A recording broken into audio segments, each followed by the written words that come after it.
Assalaamu calaykum. Kusoo dhawaada daawadeel channelkeena aragtida maanta. Muuqaalkeena maanta waxaan ku sharaxi doonaa filim aad u xiiso badan kaasoo ku saabsan saddex nin oo tuugo ah oo wiil yar soo xadaya. Kadib maxaa ku dhacay? Muuqaalka ayaan kaga boganaynaa daawasho wacan.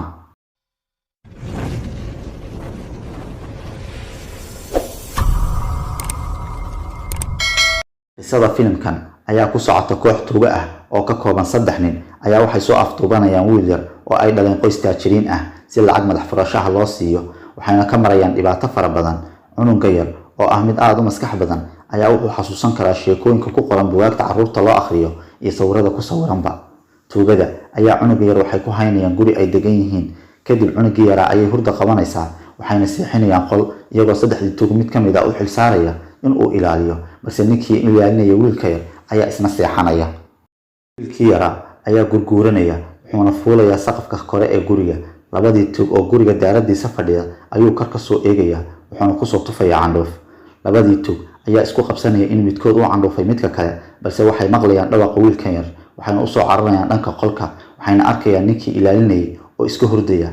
Intaas kadib waxay u soo wada cararayaan dhanka wiilka.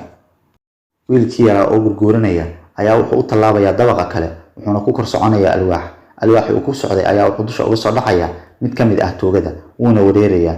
Labadii kale ayaa garbaha ka qabanaya, waxayna isku dayayaan inay saddexdooda dabaqa kale u boodaan, balse midkii garbaha laga hayay ayaa dhexda ka baxaya, wuxuuna ku soo dhacayaa qashin korkiisa.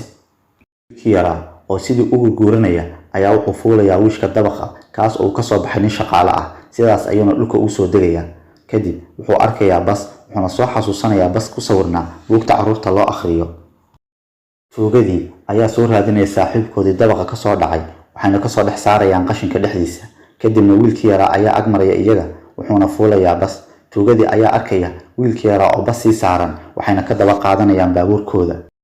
Tuugadii ayaa waxay cayrsanayaan wiilkii, wuxuuna ka dhex gelayaa dambiil ay weetay islaan baska saarneyd, waxayna soo daba kacayaan islaantii. Balse islaantii ayaa arkaysa nimankan daba socda, kadib intay qabato ayay beerka ka garaacaysaa, waaba islaanta barane. Wiilkii yaraa ayaa ka tallaabaya laamiga, wuxuuna gelayaa goob xayawaanada lagu xanaaneeyo. Tuugadii oo raadinaysa ayaa waxay arkayaan raadkiisa, wayna daba kacayaan, waxayna soo gelayaan beertii xayawaanada lagu xanaaneynayay. Iyagoo raadinaya ayaa waxay arkayaan wiilkii yaraa oo galay xero uu ku xaraysnaa daanyeerka weyn ee loo yaqaano gorilaha, waxayna isku dayayaan siday kusoo bixin lahaayeen. Waxaa laacaya oo isku dayaya inuu soo qabto mid ka mid ah tuugada, balse daanyeerka ayaa gacanta ku dhufanaya. Mar labaad ayay isku dayayaan inay kusoo qabtaan ul dheer, balse way u suurageli weynaysaa.